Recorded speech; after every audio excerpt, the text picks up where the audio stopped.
قسطوں کا کاروبار جائز ہے یا ناجائز؟ اگر ناجائز ہے تو اس کی وضاحت فرمائیں، واضح رہے کہ تقریباً مضاربہ کمپنیاں لیزنگ کا کاروبار کرتی ہیں اور ریلیجس بورڈ نے اس کو جائز قرار دیا ہے۔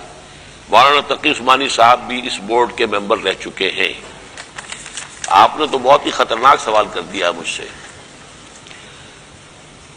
اصل میں یہ مسئلہ جو ہے کہ بیع معجل ایک شے ہے جو فقہ حنفی میں جائز ہے، اور اس کو بنیاد بنا کر یہ بہت سی چیزیں جو ہیں اس کے جواز کا فتویٰ علماء نے دیا ہے۔ بیع معجل یہ ہے کہ ایک گلاس آپ خریدتے ہیں نقد پر تو یہ 10 روپے کا ہے، اگر ایک مہینے کے بعد پیسے دیں گے تو 11 روپے کا ہے۔ اس کا جواز ہے، فقہ حنفی میں جواز ہے۔ میرے نزدیک یہ حرام ہے، سود ہے، اور اس موضوع پر فقہ حنفی کے دو بہت بڑے عالم، ایک تو مولانا سیاح الدین کاکا خیل رحمۃ اللہ علیہ فوت ہو چکے ہیں، بہت بڑے عالم، اور وہ اسلامک آئیڈیالوجی کونسل کے بھی رکن رہے ہیں۔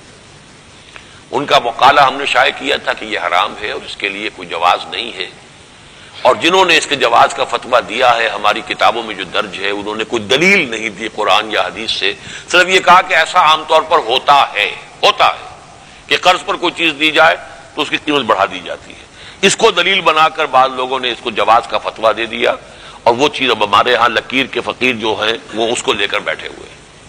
میرے نزدیک وہ سود ہے، اور ابھی کراچی میں باقاعدہ حیات ہیں الحمدللہ، وہ ہیں مولانا محمد تحسین صاحب، ان کے نزدیک بھی بیع معجل فاسد ہے، غلط ہے، حرام ہے۔ میری رائے تو ان دو حضرات کے ساتھ ہے۔ میں خود کوئی فقیہ نہیں ہوں، مجتہد نہیں ہوں کہ میں اپنی کوئی رائے دوں، لیکن ان دو حضرات کی رائے سے اپنا اتفاق ظاہر کر رہا ہوں۔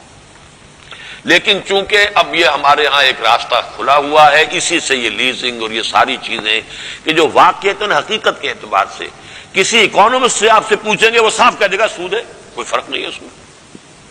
لیکن یہ کہ چونکہ وہ فقہی طور پر بعض اس کی گزارشیں ہیں، لیکن میں نے بھی اس کو غنیمت سمجھا۔ میں نے بھی جو پچھلے دنوں جو نواز شریف صاحب 2 مرتبہ میرے پاس آئے، میں بھی گیا ان کے پاس، میں نے کہا تھا کم سے کم وہ چیزیں کہ جو اس سے پہلے ہو چکی وہ تو کرو نافذ، یعنی کسی نہ کسی درجے میں تو کمتر ہو جائیں گے۔ اگرچہ میرے نزدیک وہ بھی سود ہے، لیزنگ یہ سود ہے، اور یہ سارا جو بھی یہ قسطوں کے اوپر جو فروخت ہے اس میں قیمت زیادہ کر لینا یہ سود ہے۔ لیکن یہ کہ چلیے ایک لمٹ تو ہوگا، کچھ اور چیزیں تو نکل جائیں گی کہ جن کو وہ بھی سود کہہ رہے ہیں وہ تو نکلیں گی، تو کم سے کم نافذ کرنے کے عمل میں یہی سے آپ آغاز کر دیں، تو میں اس کو بھی اس کے لیے تیار ہوں۔ لیکن میری ذاتی رائے آپ نے چونکہ پوچھی ہے، میرے نزدیک یہ سب سود میں داخل ہے۔